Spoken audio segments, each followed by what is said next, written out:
কিন্তু এবার মেট্রো আসছে, ঠিক আছে, এই মেট্রোটা আমি ধরবো। এই 3 কেজি ওজনের সোনার টিফিন বক্সটি দেখে একজন লোভ সামলাতে না পেরে সেটিকে চুরি করে। হ্যালো বন্ধুরা, তোমরা সবাই কেমন আছো? তোমাদের সকলকে স্বাগত জানাই আজকের এই ব্লগে। আজ তোমাদেরকে এমন একটি জায়গায় নিয়ে যাব যেখানে তোমাদের বিশ্বাসই হবে না, যেখানে তোমরা দেখতে পাবে 400 কোটি টাকার হীরের কাপ, 3 কেজি ওজনের সোনার টিফিন বক্স, আরো কত কিছু। তাই চলো দেরি না করে ভিডিওটি শুরু করা যাক।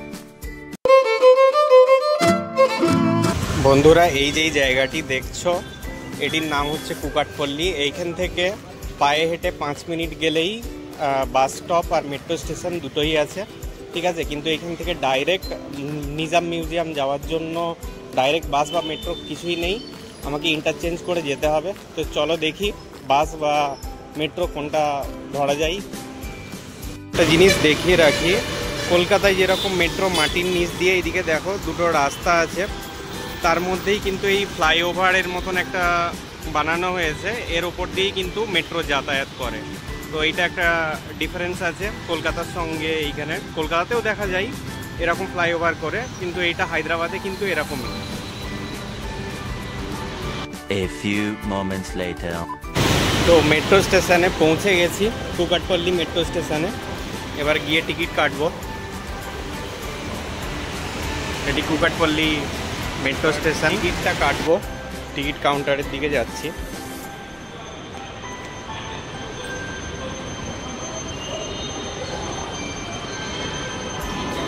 সুপার সেভার কার্ডটি মেট্রো স্টেশনে পাওয়া যায়।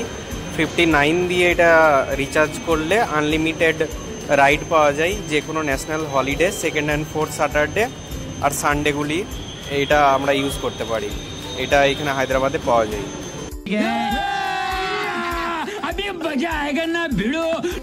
তো এবার জাস্ট এই কার্ডটিকে পাঞ্চ করব, পাঞ্চ করে এবার কিন্তু আমি এগিয়ে যাব। আমাকে এবার এখানে যেতে গেলে আমাকে এই এলবি নগর আছে, এই এলবি নগরের দিকে আমাকে ধরতে হবে। এই এলবি নগরের দিকে এবার আমি যাব। এলবি নগর হচ্ছে লাস্ট স্টপ এই রেড লাইনে। এটা কিন্তু কুকাটপল্লী স্টেশনটা কিন্তু জানিয়ে রাখি, এটা রেড লাইনের আছে। এখানে red line, green line, blue line, 3টে লাইন আছে, ঠিক আছে। তো আমি এখানে গান্ধী ভবন যেই স্টপ আছে মেট্রো স্টেশন, সেইখানে কিন্তু আমি নামবো। সেখান থেকে আবার বাস ধরে আবার আমার গন্তব্যস্থানের দিকে যাব।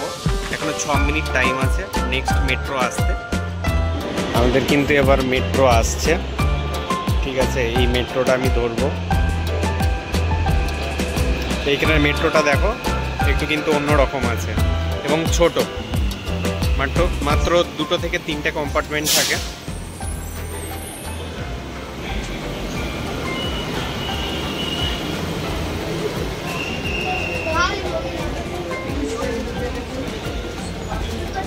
তো এখন গান্ধী ভবন মেট্রো স্টেশনে নেমে পড়লাম। হ্যাঁ, এবার আমাকে এইখান থেকে বাস স্ট্যান্ডে গিয়ে সেখান থেকে আমাকে বাস ধরে এবার নিজাম মিউজিয়াম যেতে হবে।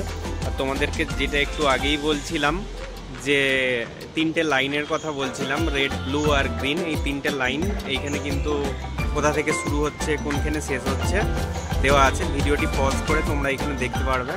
আমি আরও কাছে গিয়ে তোমাদেরকে পরিষ্কারভাবে দেখাচ্ছি।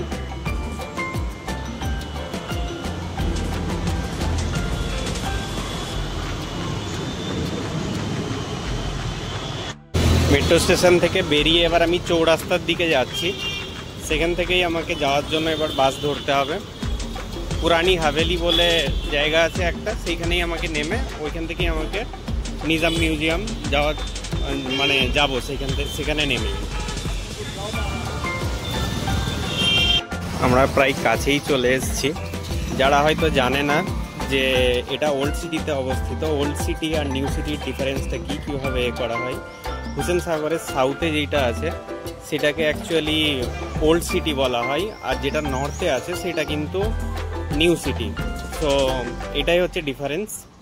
তো চলো, এই ওল্ড সিটির মধ্যে কিন্তু চারমিনার, সালারজাং মিউজিয়াম, নিজাম প্যালেস, এই সমস্ত বড় জায়গাগুলি কিন্তু এই দিক ওল্ড সিটির দিকেই আছে। নিউ সিটির দিকে যে সমস্ত আইটি হাব বা বড় বড় অফিস সেইগুলো কিন্তু আছে। বন্ধুরা, তোমাদের জানিয়ে রাখি, নবাবদের উচ্চ পদস্থদের বলা হতো নিজাম। হায়দ্রাবাদের প্রথম নিজাম ছিলেন মীর কামরুদ্দিন খান, আর শেষ নিজাম ছিলেন মীর ওসমান আলী খান। মীর ওসমান আলী খান শাসনের 25 বছর পূর্তি উপলক্ষে একটি রজত জয়ন্তী বা সিলভার জুবিলি পালন করেন।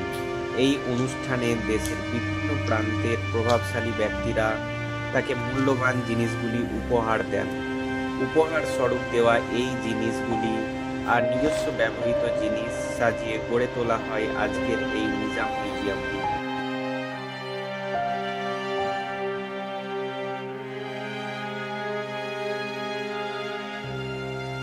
টিকিট কিন্তু এই সিঁড়ি দিয়ে উপরে উঠে টিকিট কাউন্টার আছে, আমি ওখানে জিজ্ঞাসা করে নিলাম। পুরানি হাভেলি নামটাই দেখেই বুঝতে পারছ।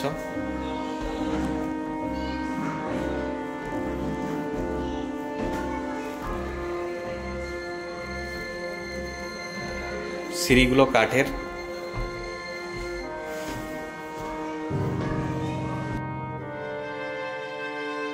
এখানে যেটির সৌন্দর্যে মুগ্ধ হয়ে চোখ ফেরাতেই ইচ্ছা করছিল না, সেটি ছিল এই 400 কোটি টাকার হীরের কাপ।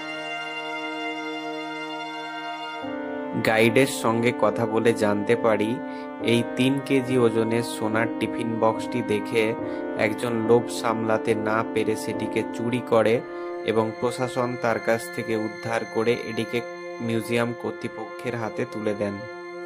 নিজাম ব্রিটিশ শাসনকালে বেগমপেটে একটি এয়ারপোর্ট স্থাপন করেন, যেটি ছিল তখনকার একটি উল্লেখযোগ্য এয়ারপোর্ট। এই যেই পেন্টিংটি দেখছো, এটি বেনারস থেকে এক ব্যক্তি নিজামকে উপহার দেন, যেটি তৈরি হয়েছিল হীরের গুঁড়ো আর কিছু রঙের উপাদানকে মিশ্রিত করে। আজকের হায়দ্রাবাদ যা অতীতে দৈত্যাকার ছিল, যা একত্রিতভাবে মহারাষ্ট্র, কর্ণাটক এবং অন্ধ্রপ্রদেশের সমান ছিল। নিজাম সময়কালে উল্লেখযোগ্য বিল্ডিংগুলির ভিত্তি স্থাপনে ব্যবহৃত রাজমিস্ত্রির সরঞ্জামগুলি ছিল রূপোর তৈরি।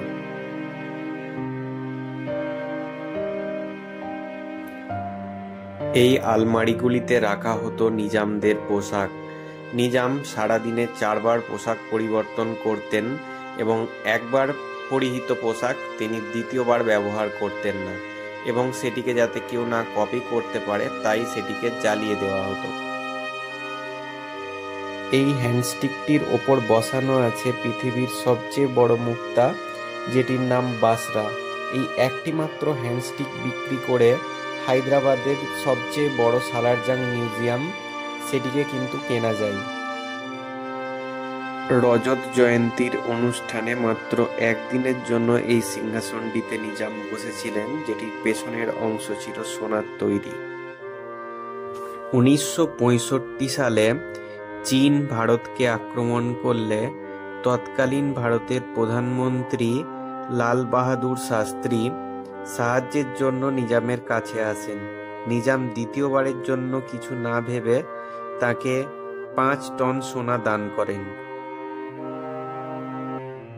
এই জিনিসগুলি দেখে যেন অতীতের সেই সময়ে চলে গিয়েছিলাম।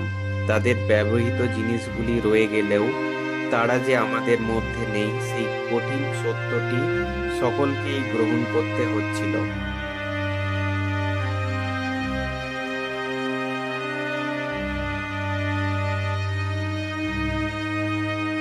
আসার সময় কিন্তু এই ওসমানিয়া মেডিকেল কলেজ হয়ে ফিরছি। এটাও কিন্তু রেড লাইনেই আছে মেট্রো স্টেশনটা। তো আমি ওইখান থেকে র্যাপিডো করে নিলাম, র্যাপিডোতে 30 টাকা নিল। এইখানে ওসমানিয়া মেডিকেল কলেজে আমাকে নামিয়ে দিল মেট্রো স্টেশনে। এবার আমি এইখান থেকে কুকাটপল্লি যাব। সেম লাইনে, কোনো আমাকে ইন্টারচেঞ্জ করার কোনো দরকার নাই, যেহেতু কুকাটপল্লিও রেড লাইনেই আছে, তাই আমি এইখান থেকে আবার কুকাটপল্লি ব্যাক করছি।